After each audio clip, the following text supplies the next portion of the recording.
1,000 years ago, men believed that the earth was flat. 500 years ago, men believed that the earth was the center of the universe, and that the sun, moon, and stars all circled the earth. 200 years ago, men believed that it was impossible for stones to fall from the sky because there are no stones in the sky. Meteorites, they argued, were merely stones on earth that had been struck by lightning. 100 years ago, men believed that man could never fly. Bishop Wright said that flying was reserved for the angels. His two sons, Wilbur and Orville, later proved their father wrong. 50 years ago, Sir Harold Spencer Jones, the director of the Greenwich Observatory, predicted that man would never set foot on the surface of the moon. It's one small step for man, one giant leap for mankind.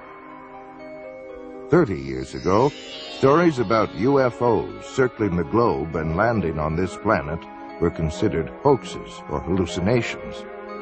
Yet more than 15 million witnesses, equipped with photographs, movies, videos, physical records, and scientific data, have proven again that man can be wrong. Most people today envision UFOs to be exactly as they are portrayed in most science fiction films and books. This is, of course, a relatively recent conception that has been stimulated perhaps by our expanding knowledge of outer space. But strange sights appeared in the skies long before spaceflight or manned flight of any kind was possible. And in each century, these visions took on identities that tell much about the world view of those who saw them. Alexander the Great and his army, for instance, were harassed by a pair of flying objects in 329 BC. Most of the soldiers fled the scene, but some of the hardier men stood their ground and tried to hit the discs with their arrows and with stones from their slings. In 1492, just 4 hours before discovering land, Christopher Columbus saw a bright glowing object come out of the sky, go into the water, and travel slowly through the water very close to the ship that he was on. Engraved onto a French token minted in the 1860s is a disc-shaped flying object that experts say may have commemorated a daytime UFO sighting. The great British astronomer Edmund Halley of comet fame also saw a series of unexplained aerial objects in March of 1716. One of them lit up the sky for more than 2 hours and was so brilliant that Halley could read a printed text by its light. There were sightings in 1897 of a lighter-than-air ship that had propellers, porthole windows, and brilliant searchlights which it directed at the ground. In 1917, what may have been the largest crowd ever to witness a UFO occurred in Fatima, Portugal. 50,000 people watched in amazement as a huge silver disc began spinning like a windmill and dancing about in the sky. After plunging toward the earth, it climbed back into the sky and disappeared into the sun. One night during the summer of 1948, Clyde W. Tombaugh, the astronomer who discovered the planet Pluto, was sitting in the back of his home at Las Cruces, New Mexico. He and several witnesses, including other members of his family, watched a strange glowing craft move overhead. All of the witnesses agreed that the object was definitely a solid ship and that it was probably some form of extraterrestrial device. World War II Allied Air Force pilots reported UFO sightings over Germany. They appeared out of nowhere and seemed to be toying with the aircraft. Military pilots termed them Foo Fighters, Foo being the French word for fire. Retired Air Force Major Paul Deutsch describes an encounter with his crew over Japan. The particular one that my crew saw was an orange-red color, and it paced our aircraft for miles and miles off the left horizontal stabilizer. We don't know how far off. It's very difficult to determine. And so the top gunner, who had control of all the guns in the back of this B-29 bomber fired a burst. The tracers were seen to go directly toward it, but nothing happened. It's at that time that I saw it. We thought it was a Japanese secret device, probably developed by the Germans. And I might add that the fellows over in the European theater thought it was a German device, and the Germans thought it was an Allied secret weapon, and everybody thought it was somebody else's. No one knew what it was. On December 5th, 1945, a squadron of 5 Avenger torpedo bombers with 14 experienced crew members flew out of Fort Lauderdale Naval Air Station in Florida. It was a short, routine flight. Each plane had a full load of fuel, and weather conditions were excellent. But something strange happened. The flight leader called in and reported not having any sense of direction.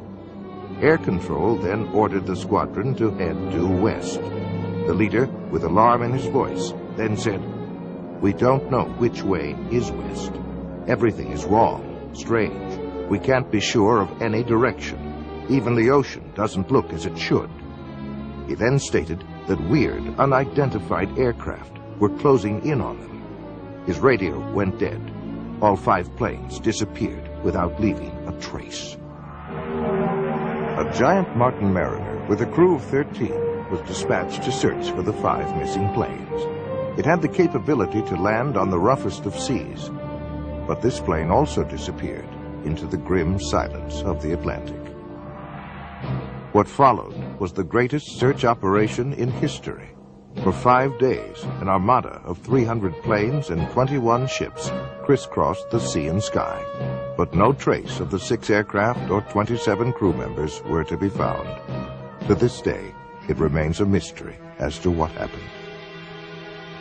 Some believe the mystery may be found in the UFO phenomenon, wherein lie a number of questions. Could UFOs possibly be real? If so, what intelligent forces are behind them? What are their intentions?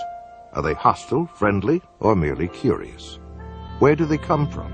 Do they originate on Earth, or do these machines and creatures come from somewhere out among those mysterious winking stars in the black vastness of space? The dream of this so-called natural event began on October 12, 1992, when NASA's SETI program, Search for Extraterrestrial Intelligence, began a 10-year, $100 million project whose sole purpose is to seek the answer to a single question: is man alone in the universe? The centerpiece of the SETI program is the Arecibo radio telescope in Puerto Rico. Its 1,000-foot wide antenna dish makes it the most powerful telescope in the world, with the effective power of 20 trillion watts. It is manned by more than 100 physicists, astronomers, computer programmers, and technicians who are staring at control panels in hopes of discovering radio waves that were created by intelligent beings. But why all of this special attention to the search of intelligent life beyond Earth? Some would argue that it is the byproduct of what has become known as the modern flying saucer era, which began on June 24, 1947. Kenneth Arnold, a 32-year-old Boise, Idaho businessman, was flying his single-engine plane over the Cascade Mountains of Washington. Arnold tells his story. I had reached the altitude of about 9,200 feet when a very brilliant flash lit the sky around me and actually lit up the airplane that I was flying. And I could see way off to the right, coming in the vicinity of Mount Baker, a whole chain-like string of aircraft coming at a tremendous speed. I could see plainly that they didn't have any tails. I had never seen aircraft of that kind, and I made a quick judgment that they must be approximately 100 foot in their wingspan. And the first unit or first craft flew at a higher altitude than the last. And of course, this is completely reversed from our normal flight patterns. I had a good fix with Mount Adams, and I thought I'd try to clock their speed between Mount Rainier and Mount Adams. Arnold estimated the speed of the craft at an astounding 1,700 miles per hour. nearly 3 times faster than any jet he had ever heard of. He was asked by a reporter to describe the mysterious objects. You know, they would skip and sail and give off these flashes, and you take a saucer and you skip it across the water, and it's erratic, and this is how the name Flying Saucer was born. This was the day, June 24th, 1947, that marked the beginning of what is known as the modern flying saucer era. What followed would be thousands upon thousands of unidentified flying objects over North America as well as other parts of the world. It seemed to hover for a matter of maybe 1 or 2 seconds, and then was out of sight within 2 or 3 seconds, which was a lot faster than it had been traveling originally. We were using our red lights and our aircraft landing lights, which is a spotlight, and pointing them or directing them at the UFO, and it was reacting to it audibly on occasion, and it did make a movement towards the lights. As we turned the light off, then it would return to its original position and remain stationary again, but it was reactive to the lights. I judged it to be at least 150 feet across it. It was saucer-shaped with a high dome. It was very shiny underneath. It was a porcelain-type finish. And I was getting a tremendous shock all over my whole body. My hair was standing up, and I had electrical static feeling over my hair on my arms and my head. I thought it was doomsday. He was standing at the doorway screaming at me to get up. We got to get out of here. It's going to get us. And I looked out there, and it was pitch black when I first looked. And by now, he's got a hold of me, and he's shaking me, and he's screaming at me, which Bill doesn't scream. I mean, he's just hysterical is the way I can explain the way he was. And he keeps telling me we got to get the kids out of here. It's going to get us. And I didn't see anything. So I looked again, and all of a sudden, I saw this like a real bright light. And I still didn't know what I was looking at. I didn't know what had scared him. But after looking at the way he was and looking at what I saw, I knew I better listen to him. So I went down the hallway and grabbed my daughter. And I came back to the hallway and went out the front door, and he had grabbed our son by then. When he came back up the second time, I felt like death was at hand. I think this was it. And as soon as it touched down, then the whole area just lit up. You couldn't see anything inside, but you could see the outline of the whole object. And it was going through the sky. It didn't seem to be going really fast. After a while, it just started straight up in the air. They were about 4 feet 10. Had very large heads. No hair on their heads. No eyebrows. No whiskers or anything like that. They had very large eyes. The odor itself I smelled stronger when the beings were near me. And when they looked at me, we did not talk verbally like we're talking now. It was a telepathy type thing. A recent Gallup poll estimates that 1 out of every 2 Americans believe in the existence of UFOs. Over 15 million people have reported seeing UFOs, of which over 2,000 were encounters with landed UFOs and their occupants. UFOs have been fired upon by jet fighters and anti-aircraft missiles, but with no effect. They give off powerful electromagnetic charges, often causing the breakdown of engines and electrical circuitry. They evoke strange and fearful reactions in animals and frequently cause profound psychological disturbances in humans.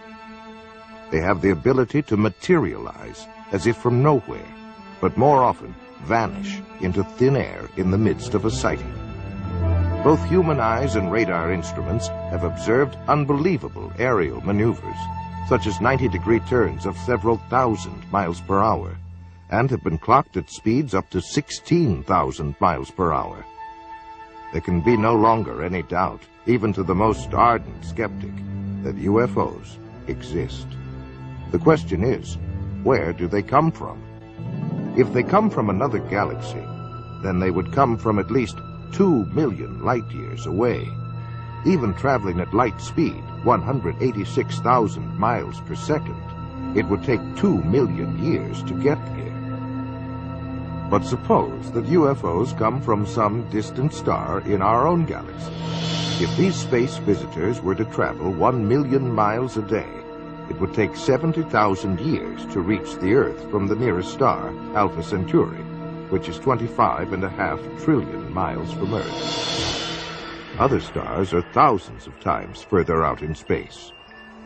Conservative estimates indicate that a spaceship carrying 10 people and traveling 5 light years to and from a nearby star system at 70% of the speed of light would consume 500,000 times the amount of energy used in the United States in 1 year. But there are other complications of space travel. Space is not a vacuum, but contains cosmic gas, dust, and particles. Nobel Prize winner Professor Edward Purcell of Harvard points out that a space vehicle traveling at the speed of light would collide with this space material in the form of radiation and with the impact of several hundred atom smashers. On the afternoon of January 7th, 1948, an unidentified flying object was sighted over Godman Air Force Base at Fort Knox, Kentucky. The base tower sent 4 F-51 jets to investigate. The flight leader, Captain Thomas F. Mantell, reported seeing the object, and at 3:15 p.m., he broke away from the formation in pursuit of the object. A few moments later, he radioed the tower. "I'm closing in now to take a good look. It's directly ahead and above, and still moving at about half my speed. The thing looks metallic and of tremendous size. I'm going up to 20,000 feet, and if I'm no closer, I'll abandon chase." Those were the last words that Captain Mantell ever spoke. Later in the day, his body was found in a nearby field, the wreckage of his plane scattered for half a mile around. There were many other sightings that year. In July 1948, it was reported from Strategic Air Command in San Antonio to FBI Director J. Edgar Hoover that an unidentified aircraft was seen by an Eastern Airlines pilot, co-pilot, and 1 or more passengers flying over Montgomery, Alabama. The aircraft was reported to be of an unconventional type, without wings, and resembled generally a rocket ship of the type depicted in comic strips. It was reported to have had windows, to have been larger than the Eastern Airlines plane, and to have been traveling at an estimated speed of 2,700 miles per hour. It narrowly missed a collision with the Eastern Airlines plane. And from an FBI memorandum dated March 14, 1949, comes this report.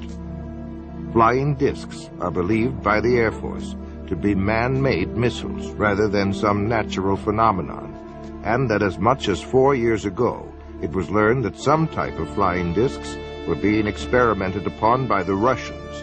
It was further determined that most all of the flying discs seen by persons in the United States approached this country from a northerly direction and returned in the same direction, indicating a strong possibility that they are coming from Russia. On the evening of July 19, 1952, Senior Air Controller Harry G. Barnes at National Airport in Washington, D.C., picked up 7 slow-moving objects on his radar scope. He called Andrews Air Force Base and learned that they were seeing the identical blips on their radar. A pair of F-94 Air Force jets were soon searching the skies over Washington, where they found nothing. As soon as the jets departed, the blips reappeared on radar screens and remained there until daybreak. A week later, Harry Barnes picked up 10 more objects on radar. Andrews Air Force Base confirmed that the same unknown objects were on their radar scopes as well. Barnes called the Pentagon, and another pair of jets came howling over Washington. But now the UFOs remained visible on the screens, and one of the jet fighters reported a visual sighting of 4 lights. At one point, the pilot radioed that the lights were surrounding his plane. But soon the UFOs sped away and disappeared into the night. Later that morning, Harry Barnes made this statement, quote, "There is no other conclusion that I can reach but that for 6 hours on the morning of the 26th of July, there were at least 10 unidentifiable objects moving above Washington." They were not ordinary aircraft, nor, in my opinion, could any natural phenomena account for these spots on our radar, end quote. The Pentagon was inundated with questions from the press, and President Harry Truman asked Secretary of Defense Forrestal to find out what in the world, or out of it, was going on. On October 27, 1952, the FBI issued this memorandum. Air intelligence still feels flying saucers are optical illusions or atmospherical phenomena. But some military officials are seriously considering the possibility of interplanetary ships. Investigative journalist Frank Edwards, author of Flying Saucers, Serious Business, offers the following commentary. This is Frank Edwards reporting. How real are the flying saucers, officially called unidentified flying objects? On December 24, 1959, the Inspector General of the Air Force notified all Air Base commanders that flying saucers are a serious problem. The government of the United States has issued orders advising the military how to recognize the UFOs, how to report them, and how to handle fragments of them. Slowly but surely, the nature and extent of this remarkable phenomenon has become public knowledge. By patiently piecing together these bits of evidence as they become available, by carefully weighing the guarded statements of scientists and military agencies involved in the study of unidentified flying objects, we shall see that they are indeed serious business. The variety of witnesses of UFOs is endless. They include military personnel from the Air Force, Navy, and Marine Corps, radar specialists, aeronautical engineers, airport traffic controllers, astronomers, FBI agents, state, county, and city police. Pilots and crews from American, United, Eastern, Pan American, Northwest, Western, and TWA were also on the list of witnesses. Millions in the United Kingdom, France, Australia, South America, Mexico, and other nations around the world have seen UFOs. For 18 years, the late Dr. J. Allen Hynek headed up the Air Force investigation into UFOs, called Project Blue Book, and was acknowledged to be the world's foremost authority on UFOs. After amassing a computer bank of over 63,000 sightings, he states, "The UFO phenomenon is truly a phenomenon of our times. It is an extremely puzzling one and calls forth a wide spectrum of opinions. No matter what one may think about UFOs, no matter what one may believe about them, whether it is all nonsense or whether they represent something very, very real, three facts stand out, three facts which no one can deny. The first is that UFO reports exist. Secondly, that UFO reports come from all over the world. And the third is that many are made by highly responsible people, often scientifically trained. We scientists have no positive proof yet of the origin or even of the reality of these strange reported craft. But we do know that the reports themselves are very real. To find the answer to this magnificent scientific puzzle, the UFO phenomenon, we need to approach it with a truly open mind so we can explore all possible avenues of explanation." Among those who claimed to have seen UFOs was Senator Barry Goldwater, who said, quote, "Flying saucers, unidentifiable flying objects, or whatever you want to call them, are real," end quote. Astronaut Gordon Cooper said, quote, "I believe these extraterrestrial vehicles and their crews are visiting this planet from other planets, and are obviously a lot more technically advanced than we are here on Earth," end quote. General Douglas MacArthur was the supreme commander of all Allied forces in the South Pacific during World War II. He believed in UFOs, and even commissioned a report that was over 20,000 pages long. During one of his last speeches to the cadets at West Point, he said, "Gentlemen, the next war will not be an international war, but an intergalactic war." He assumed that not only were there UFOs from another planet, but that they were hostile. One fall evening in 1969, Georgia Governor Jimmy Carter was preparing for a speech in the little town of Leary when he spotted a bright object in the western sky. Carter describes his experience. There were about 20 of us standing outside of a little restaurant, I believe, a high school lunchroom, and a kind of a green light appeared in the western sky. This was right after sundown, and it got brighter and brighter, and then eventually it disappeared. It was didn't have any solid substance to it. It was just a very peculiar-looking light. None of us could understand what it was. Former President Ronald Reagan made statements concerning UFOs on 18 different occasions while in office. The following is an excerpt from one of his speeches. I've often wondered, what if all of us in the world discovered that we were threatened by a power from outer space, from another planet? Wouldn't we all of a sudden find that we didn't have any differences between us at all? After leaving the White House, Reagan admitted to having seen a UFO while he was governor of California. He was aboard the governor's plane at the time. His wife, Nancy, as well as several other people, also saw it and described it as a green, glowing UFO. They chased it for some 300 miles before it went out of the plane's range. On November 7th, 1975, an alarm went off at Malmstrom Air Force Base in Montana, the site of launching facilities for Minuteman missiles. A sabotage alert team immediately went to the site, where they saw a glowing orange disk the size of a football field hovering over the area. It began to rise, and the North American Air Defense Command radar picked it up when it reached an altitude of 1,000 feet. 2 F-106 jet fighters were dispatched from Great Falls, Montana to intercept the craft, but before the fighters arrived, it disappeared from the radar screens. The next day, there were more sightings, both visual and radar, over the base. Each time the jets streamed into the area, the UFOs shut off their lights and reappeared only after the jets left. In the next 8 months, 130 similar reports were logged at the base and in the surrounding county. An early and prominent champion of UFOs was one Donald E. Kehoe, a U.S. Naval Academy graduate and retired Marine Corps major. In the January 1950 issue of True magazine, he wrote a comprehensive article on UFOs. It caused an instant sensation and became one of the most widely read and discussed articles of the day. He claimed that none of his high-level sources would talk about UFOs, which he took as powerful evidence that something tremendously important was being covered up. This is not an attack on the Air Force spokesman or the project spokesman.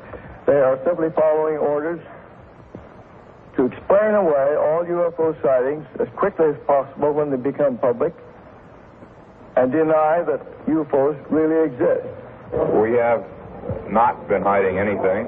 The investigations have been made public.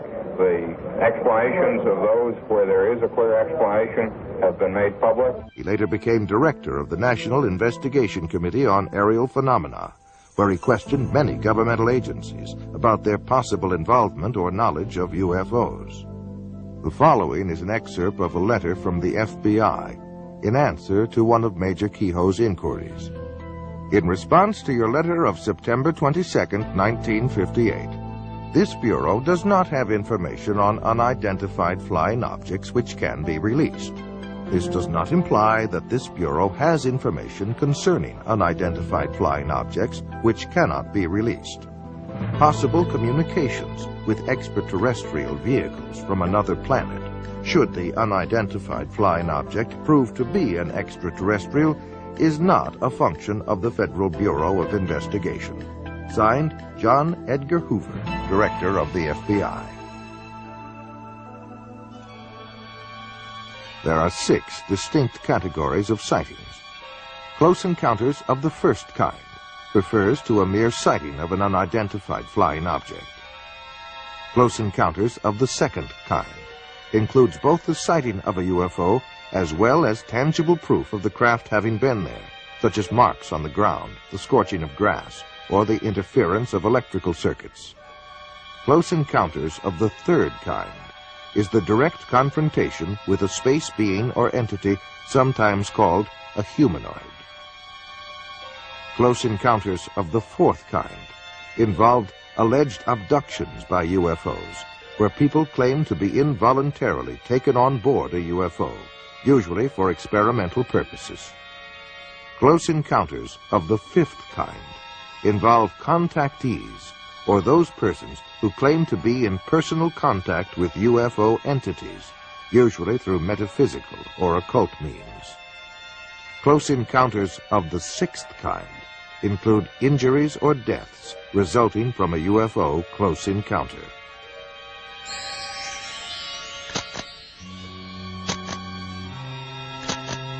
One of the greatest waves of UFO sightings in modern history came in 1965, with more than 500 cases reported during the summer months alone. One such case was near Ann Arbor, Michigan, where 50 people and 12 police officers in 3 counties reported having seen objects flashing across the pre-dawn skies. That evening, 87 female students at Hillsdale College near Ann Arbor watched an object flying around and flashing bright lights for a period of about 4 hours.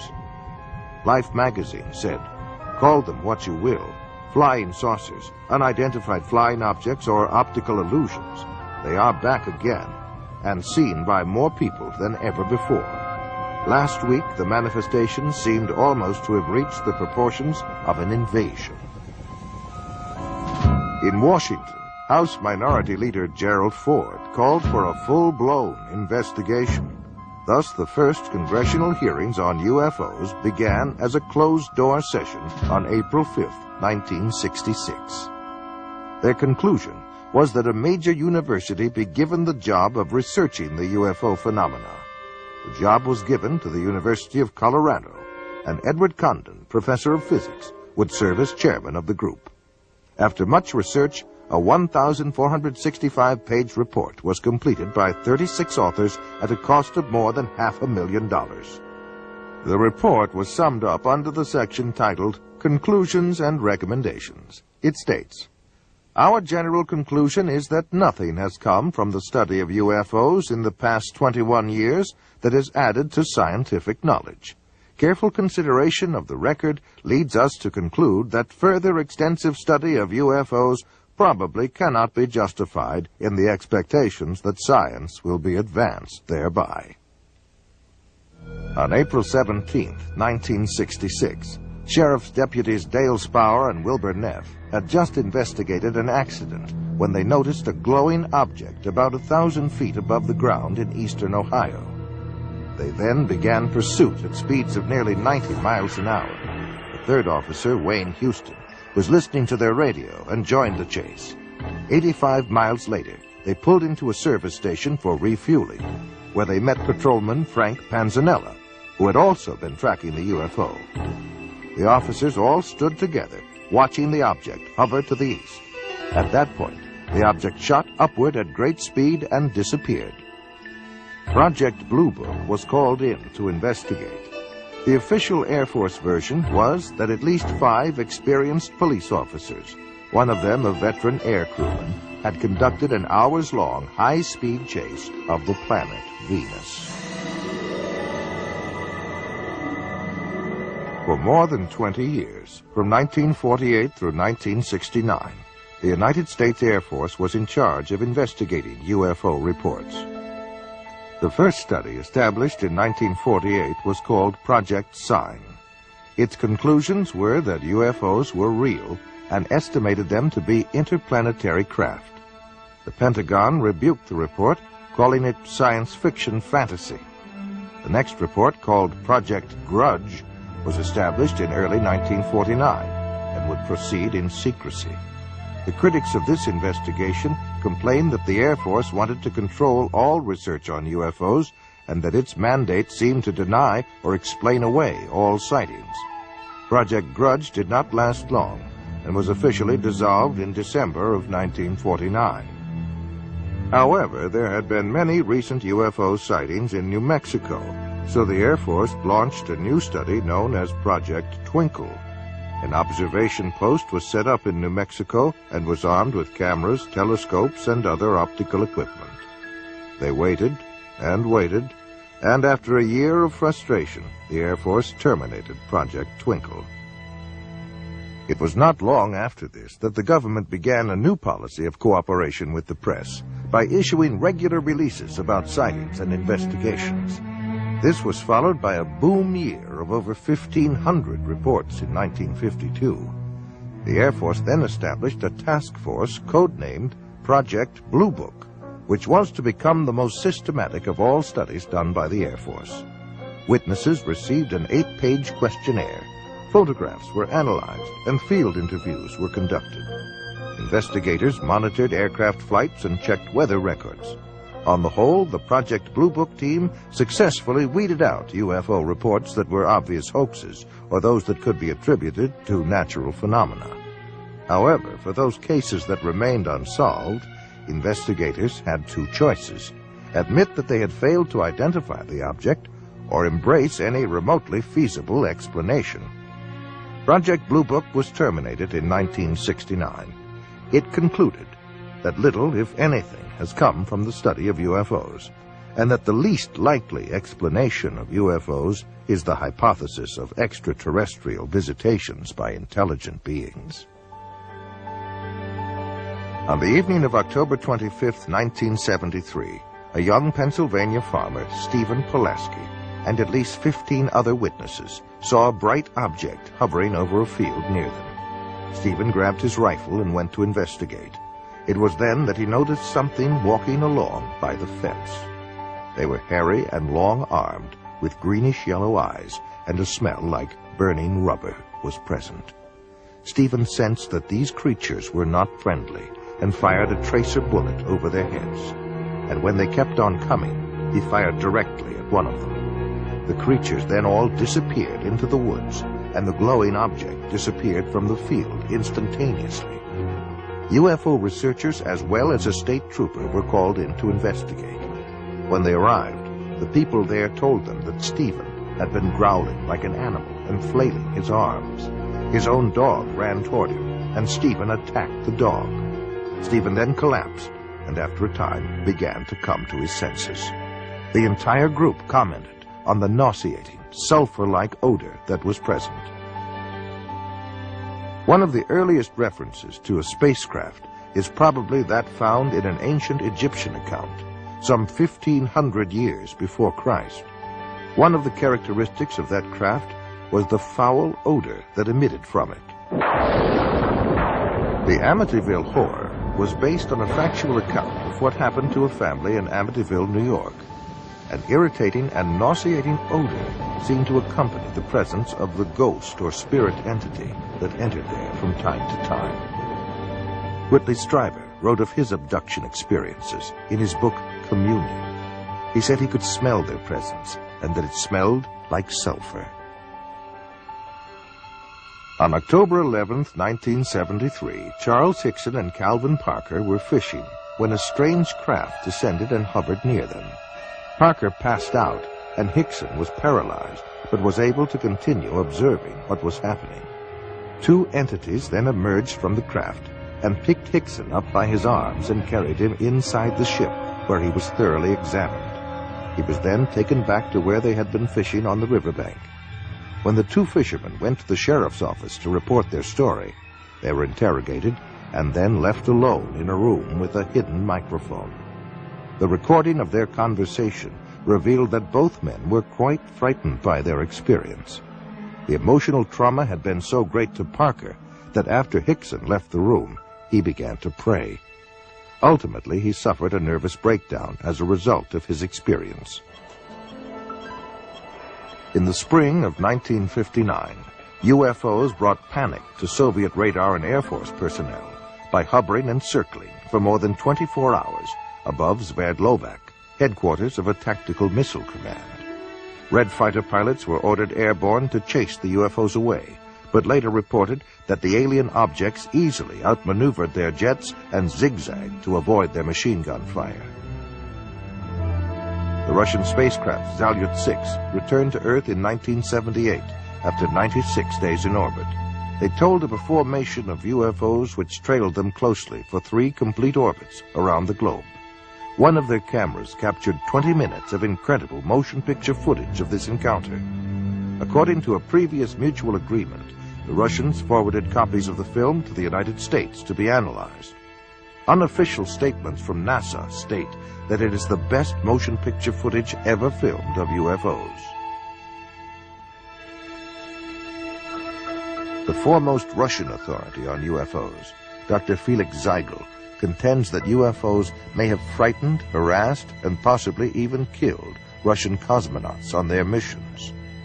T-minus 25 seconds. 20 seconds and counting. T-minus 15 seconds. Guidance is internal.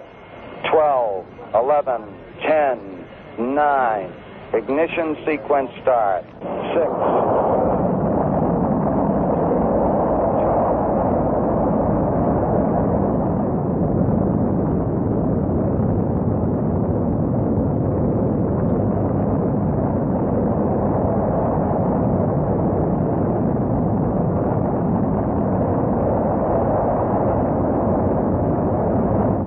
On at least 6 space missions, United States astronauts have encountered UFOs. Journalist Frank Edwards records the following incident.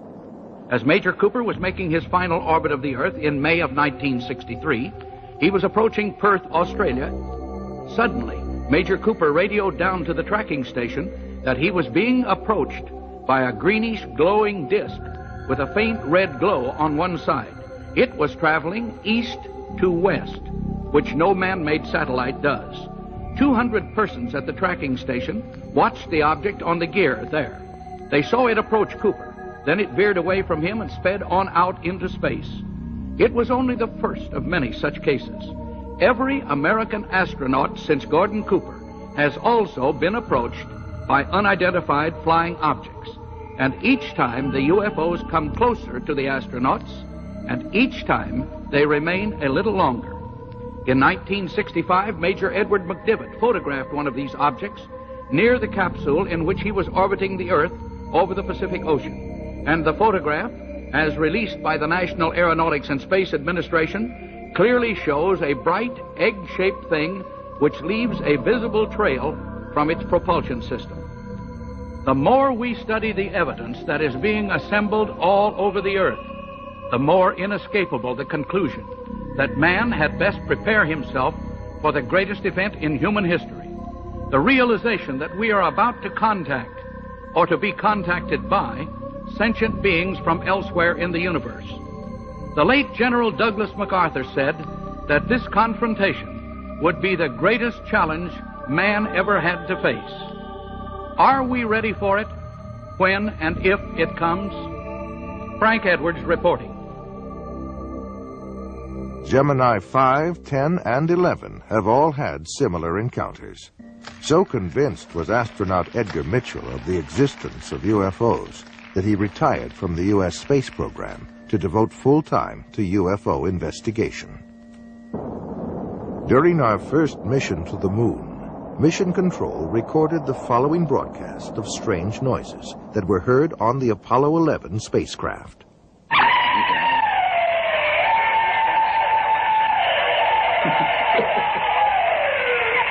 This is Apollo Control. Still no explanation. The weird noises emanating from Apollo 11, if indeed it is from Apollo 11. Perhaps it will all shake out later in the mission as to what these strange noises are.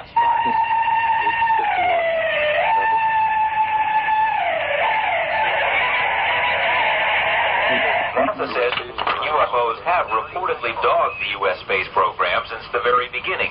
UFO researchers claim that NASA's own logs show that virtually all of the early Gemini and Apollo missions encountered UFOs. NASA has explained most of these sightings as space debris or solar flares, but some of its own astronauts have disagreed. UFO sightings have been reported by James Lovell, James McDivitt, Wally Schirra, Deke Slayton, Gordon Cooper, and others. In March 1989, some strange transmissions occurred during a space flight. A Maryland ham radio operator picked up the voice of Discovery pilot Colonel John Blaha speaking on a secret NASA channel.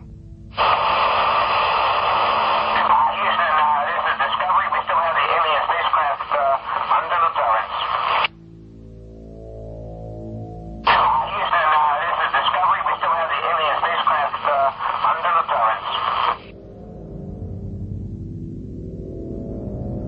Dr. J. Allen Hynek explains one alternative theory that we might be dealing with something from another dimension.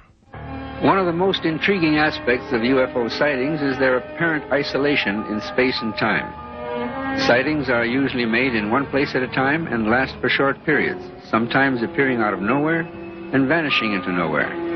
This is much more suggestive of a parallel reality than, let's say, visits from some faraway planet, in which case we might expect them to stick around for a while. The British journal Flying Saucer Review was established in 1955 and is widely recognized as the leading UFO publication in the world. It is authored by over 50 experts worldwide who conduct major UFO investigations. Yet an official statement by editor Gordon Creighton is most amazing. Quote, "There seems to be no evidence yet that any of these craft or beings originate from outer space." End quote. Close encounters of the fourth kind are by far the most frightening. Those who claim to have been abducted by aliens and taken against their will. Perhaps the most famous case was that of Betty and Barney Hill. Their story began on the night of September 19th, 1961, as they were returning to their New Hampshire home from a vacation in Canada. They saw a distant point of light which seemed to move erratically. As it moved closer, it became more intense. Betty Hill remembers. This craft left the top of the mountain, came out of the highway, and stopped in midair. Barney took the binoculars and started out of the car in an attempt to identify the craft. And as he did this, he saw a group of figures standing in the windows looking down at him. One was saying to him, "Don't be afraid. Keep looking. Keep looking. Stay there. Don't be afraid. No harm's going to come to you, but stay there." And the craft started to descend. And Barney ran back to the car, saying we had to get out of there. They were going to capture us. And we took off speeding down the highway. They made it home without further incident. But in the days and months that followed, they experienced nightmares, flashbacks, and extreme anxiety. They were also unable to account for more than 2 hours between the time they first encountered the UFO and the time they reached home. Where had the missing time gone? What had happened? They sought out a psychiatrist, and through hypnosis, Betty and Barney Hill narrated a tale much stranger than the one that had been lodged in their conscious minds. Barney put on the brakes, the car motor died. They separated, came up on each side, took us out, took us in a path through the woods, took us on board, gave us physical examinations. We were being kidnapped. Betty Hill remembers being able to offer a detailed description of her alien abductors. They were all shot. The leader, I would say, was my height, or just a little taller than I am, and I'm 5 foot. They were bald, no hair, no eyebrows, no eyelashes, and no earlobes, no ear, we could say. Very large eyes, very small flat nose, thin slit for men. Betty Hill said that they were most interested in human sexuality and that they communicated through a form of telepathy that sounded like a voice loud and clear inside their heads. Bud Hopkins has written several books on UFOs, including Missing Time and Intruders. He is one of the foremost experts on abduction cases, otherwise known as close encounters of the fourth kind. And now we've come to the conclusion that abduction, of their involvement with human beings, that this is the center of the entire UFO phenomenon, and that actually when people have UFO sightings, it's very possible that what they're seeing is something on its way to or from an abduction of somebody. They're not just flying around up there, they are interested very profoundly in human beings. Whitley Strieber claims to have been abducted by alien beings on more than one occasion and wrote of his experiences in his best-selling book, Communion. I've had, since I wrote Communion, over 55,000 letters from people around the world who've had this similar things that think they have happened to them, and we still get about 200 a week. The Intruders Foundation and the Fund for UFO Research show that 1 out of every 50 American adults, 3.7 million people, indicate that they may have had an abduction experience with an unidentified flying object. I remember my mother was taken in a Jeep, and that I was there with a UFO. There was a beam of light that came down, and I was beamed onto the ship. These experiences sound crazy. It sounds impossible. It is impossible according to our physics, but we often use hypnosis to help flesh out all the recollections. A top scientist, Dr. Leo Sprinkle, conducted a 5-year study of 82 persons who reported UFO experiences. Most of them were able to relive the experience through hypnosis, and all suffered severe psychological disturbances afterwards. They claimed to have been taken inside spaceships and examined by humanoids who communicated telepathic messages to them. Dave Hunt is an investigative journalist. His research and consulting expertise takes him around the world. Cal State University, Long Beach. And again, I forget the names of the scientists there who were working on this, and this is a number of years ago now. They did research, and they took people at random. And unless you're going to say everybody's been abducted, they took people at random and who had no such idea, no indication they'd ever been abducted. And they hypnotized them, took them into a deep state, then suggested that they were being approached by a UFO, asked them to describe it. Their description was the same as the others. They suggested, you're being taken aboard. Oh, and what do the entities look like?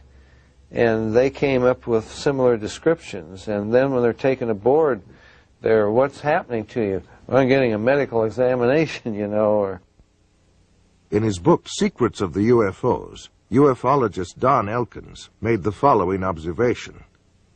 I have found that some people can achieve the contact phenomenon simply by being hypnotized, and the same general message permeates over 90% of the millions of words received by thousands of people around the world. No one knows what hypnosis is. No one knows what goes on in the mind. It's an altered state of consciousness like yogis and witch doctors have been practicing. It loosens the normal connection between your spirit and your brain, and of course if the hypnotist can control you, make all kinds of suggestions, make you think things are happening that are not happening, make you think you have powers that you don't, experiences that you haven't, even implant memories. Other beings, if there are other minds out there, they could also do the same thing. Sir John Eccles, Nobel Prize winner for his research on the brain, describes the brain as, quote, a machine that a ghost can operate, unquote. What he means by that is your spirit operates your brain in a normal state of consciousness. In an altered state, reached under yoga, a TM, hypnosis, you have loosened the normal connection between your spirit and your brain, and that allows another spirit, other entities, other minds to interpose themselves and begin to tick off the neurons in your brain, create a universe of illusion. I believe that it's demonic. I think all of the evidence indicates this. Some people claim that by allowing themselves to be put into an hypnotic trance, they are acting as a channeling device, in which the extraterrestrial being speaks through them. The following is an actual sampling of those messages. We come from the Interplanetary Confederation of Solar Systems, and our purpose is to aid our brother man on the planet Earth as the new age dawns. The teacher that was known to you as Jesus was able to use many more of the abilities than the people of this planet. Unfortunately, man upon planet Earth has misinterpreted the meaning of this man's life. He was no different from any of you. He was simply able to remember certain principles. These principles may be realized by anyone at any time. It is only necessary that you avail yourself to our contact through meditation in order to begin to re-realize that which is rightfully yours, the truth of the creation and the truth of your position in it. Know ye not that ye are gods? We have been puzzled at times by the inability of the people in general of this planet to be awakened to this simple truth. we find that the state of hypnosis brought about by the evolution of thought of the people of this planet is so great that it is necessary for him to maintain a constant awareness of his spiritual nature with meditation. Man is now in the transitional period before the dawn of a new age. With peace, love, brotherhood, and understanding on man's part, he will see a great new era begin to dawn.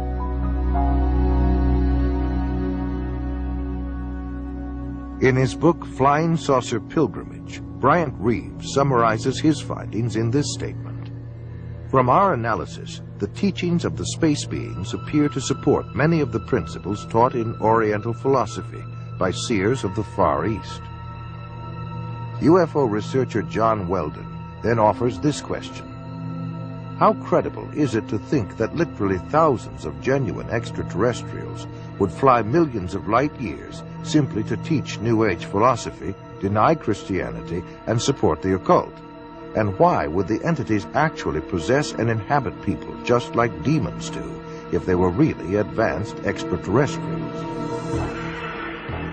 Dr. Pierre Guérin, an eminent scientist associated with the French National Council for Scientific Research, concludes that UFO behavior is more akin to magic than to physics as we know it, and that modern UFOnauts and the demons of past days are probably identical. The word demon in Greek comes from the root meaning knowledge or intelligence, implying that demons have access to knowledge and information denied to ordinary mortals. After what happened to me, the communion experiences, I decided that that might be a good idea to accept the idea of the devil just in case that's what I saw. If you look closely at the life of the world, you see the workings of evil in the world. There seems to be a sort of machinery behind it that is far beyond just the accident of human life. You can literally hypnotize a person, tell them that there's a cat in their lap, they will see it, they will hear it, purr, they will pet it and feel it. It's not physically there. You tell the cat to scratch them, you know, and bring them out of it. There are scratch marks on their cheek. A non-physical object, under the right conditions, can leave physical evidence. I think it's demonic. It's a spiritual power of some kind for which there is no physical explanation. You can't explain it with the laws of chemistry and physics as we know it. John Keel is a world-renowned expert on UFOs and has written numerous books and articles on the subject. A self-described agnostic, he made this statement. Thousands of books have been written on the subject of demonology, which is the ancient and scholarly study of monsters and demons. The manifestations and occurrences described in this literature are identical to the UFO phenomenon. Victims of demonic possession suffer from the same medical and emotional symptoms as the UFO contactees. I would say I was assaulted by something from the unknown rather than possessed by it. I hope that I was never possessed by it, although there are those who might disagree with me. And I don't think it was something out of craziness. If it came out of my mind, it came out of a part of my mind that is universal to us all. Like Stryper, there are thousands of others who have also sensed something evil and demonic. Something is here, probing people, inspecting them, planting thoughts in their minds, and manipulating their bodies. I do know from different things that are still occurring within my body that I'm still being visited. In Close Encounters of the Third Kind, that first film that came out about UFOs, the house that the mother and little boy were living in, you know, the toys began running around, the screws unscrewing in the presence of UFOs. What the film was saying was the same people that run UFOs run haunted houses. And I would say that's absolutely true. In 1969, the United States Printing Office issued a 400-page publication entitled UFOs and Related Subjects, an Annotated Bibliography. The author was the senior bibliographer for the Library of Congress, Miss Lynn E. Cateau. During her research, she read over 1,000 articles, books, and other literature. She summarizes her findings in the preface of the bibliography. A large part of the available UFO literature is closely linked with mysticism and the metaphysical. It deals with subjects like mental telepathy, automatic writing, and invisible entities, as well as phenomenon like poltergeist manifestations and possession. Many of the UFO reports now being published in the popular press recount alleged incidents that are strikingly similar to demonic possession and psychic phenomenon that have long been known to theologians and parapsychologists. This document was compiled for the United States Air Force and is now in the Library of Congress. Dr. Jacques Vallée has addressed the United Nations on UFOs and was the model for Lacombe in Steven Spielberg's Close Encounters of the Third Kind. He is the author of 8 books on UFOs and has been widely recognized as the premier investigating scientist in the realm of UFO research. In his book, Messengers of Deception, Vallée says, an impressive parallel can be made between UFO occupants and the popular conception of demons. And in his book, Confrontations, he writes, the medical examinations to which abductees are said to be subjected, often accompanied by sadistic sexual manipulation, is reminiscent of the medieval tales of encounters with demons. He also made this statement, I believe that when we speak of UFO sightings as instances of space visitations, we are looking at the phenomenon on the wrong level. We are not dealing with successive waves of visitations from space. We are dealing with a control system. And he states, UFOs are the means through which man's concepts are being rearranged. They are engaging in a worldwide enterprise of subliminal seduction. Jacques Vallée, at least at that time when he wrote that book, was an agnostic. Interesting that he comes to basically the same conclusions I do as a Christian from my research. And he said about UFOs, they're real, but they're not physical. They're messengers of deception. And this was based on his research of about 20 years.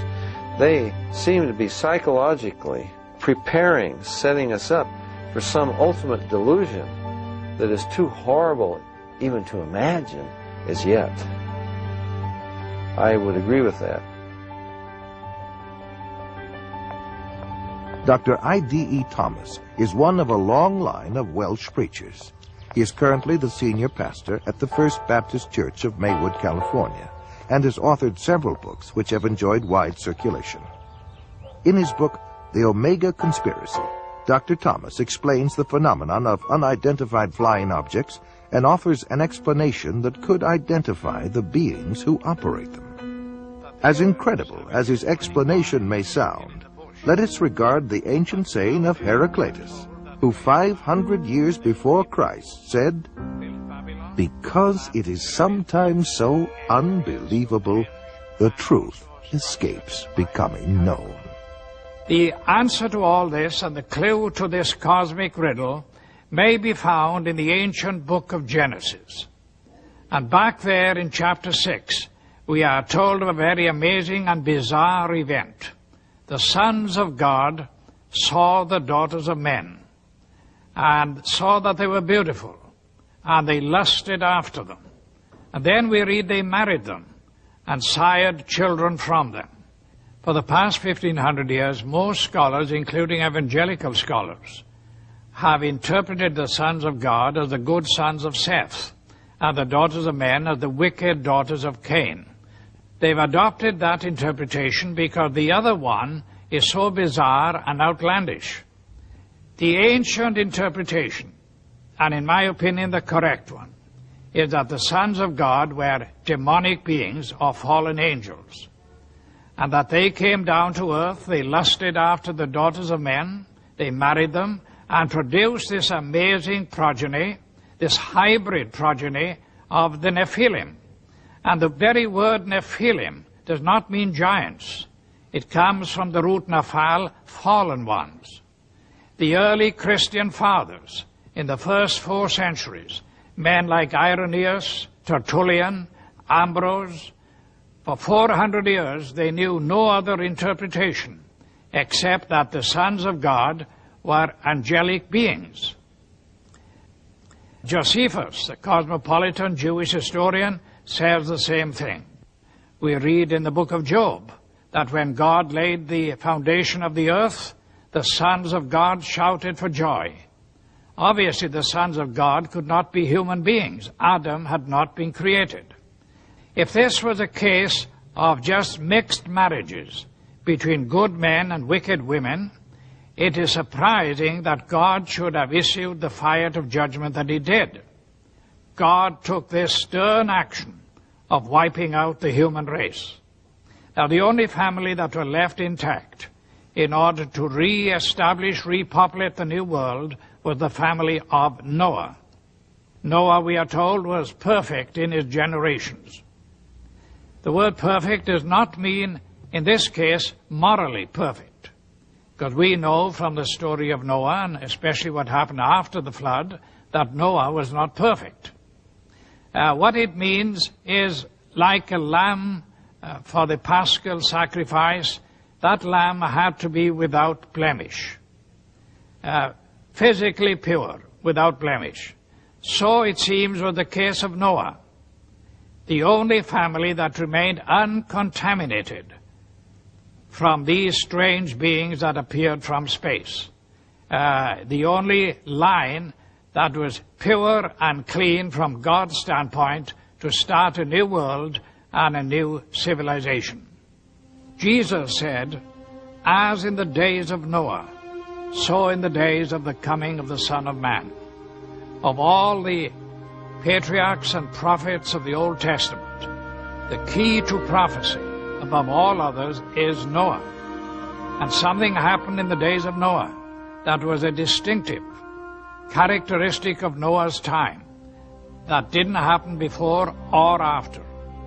Wars and famines and pestilences and natural disasters have always happened.